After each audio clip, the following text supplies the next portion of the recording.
जब से पाकिस्तान में सैनिक शासन की शुरुआत हुई है तब से पाकिस्तान की सरकार ने क्या हासिल किया? नेशनली, इंटरनेशनली, इंडिया से, चीन से, एक्स से, वाई से, जेड से, किसी से कुछ भी हासिल किया हो बता दो। कुछ नहीं हासिल कर सकी।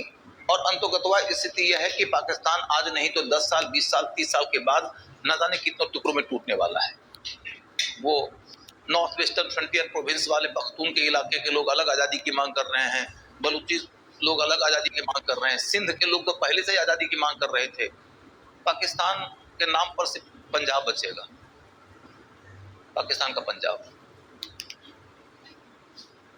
और वो इसके साथ पीओके के ऊपर अपना कब्जा रखे हुए है।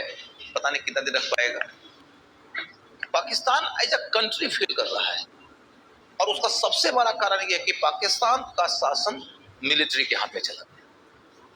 इंडिया में भी मिलिट्री वाले को यदि हमने अनचेक छोड़ दिया, जैसे कि पिछले दिनों इंडिया में एक कल्चर डेवलप हुआ है मिलिट्री को होली काऊ मानने का, पवित्र गाय मान लेने का। मिलिट्री के लोग गलत नहीं बोल सकते हैं, मिलिट्री खिलाफ तुम नहीं बोल सकते हो, मिलिट्री खिलाफ बोल रहे हो, देशद्रोही कहेंगे।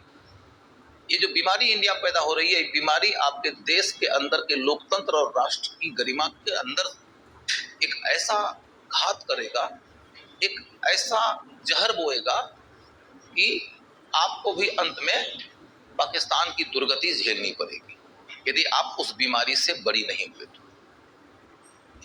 क्या मिलिट्री में लोग करप्ट नहीं हो सकते? क्या मिलिट्री के लोग देशद्रोही नहीं हो सकते?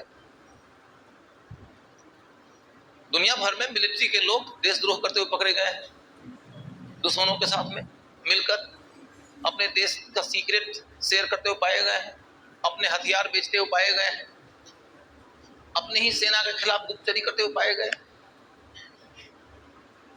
हर जगह इंसान ही तो जाता है, इंसान की इच्छाएं भी तो जाती हैं, इंसान की कमजोरियां भी तो जाती हैं।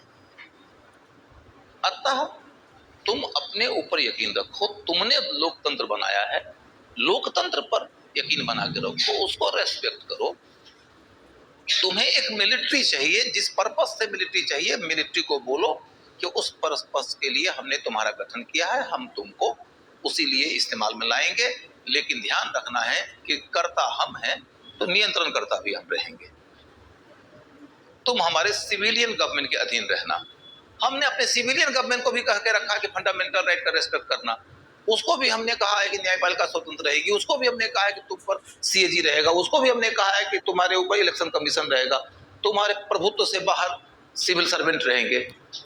तो मिलिट्री को तुम इतना पवित्र गाय काहे समझ रहे हो कि जैसे ही मिलिट्री का आदमी मिले, अच्छा आप जो बोलेंगे सही बोलेंगे, आपको वो बोलेगा कि भारत की कूटनीति गलत, हाँ तो गलत ही होगी।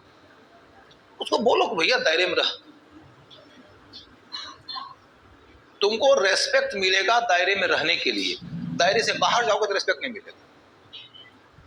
तुमको रेस्पेक्ट मिलेगा डेमोक्रेटिकली सिविल गवर्नमेंट जो काम कर रही है उसके द्वारा दिए गए निर्देशों के अनुसार काम करते हुए देश की सुरक्षा करने के लिए, देश पर आए हुए संकटों का समाधान करने के लिए। तुमको गज भर का जुबान खोल के कोई भी बयान देने के लिए सम्मान नहीं मिलने वाला है। ये नहीं कि तुम कह दोगे कि हमको खुली छूट दे दी जाए तो हम लाहौर ले लेंगे, तो तुम बेसिकली अनुभवहीन हो। नंबर 2, तुम अव्यवहारिक हो।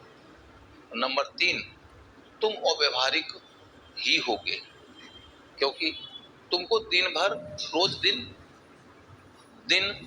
हफ्ता, महीना, साल, साल दर साल, दशक तक तुमको यही सिखाया गया है कि युद्ध से समस्या का समाधान होता है।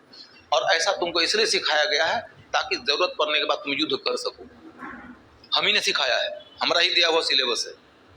उस सिलेबस की सीमा को भी हम जानते हैं और उस सिलेबस के उद्देश्य को भी जानते हैं, और हमारी उस नीति का हमें हमेशा ख्याल रहता है कि तुम रहोगे अधीन। नहीं तो यदि तुमको हमने ये सिलेबस सिखा दिया, तुम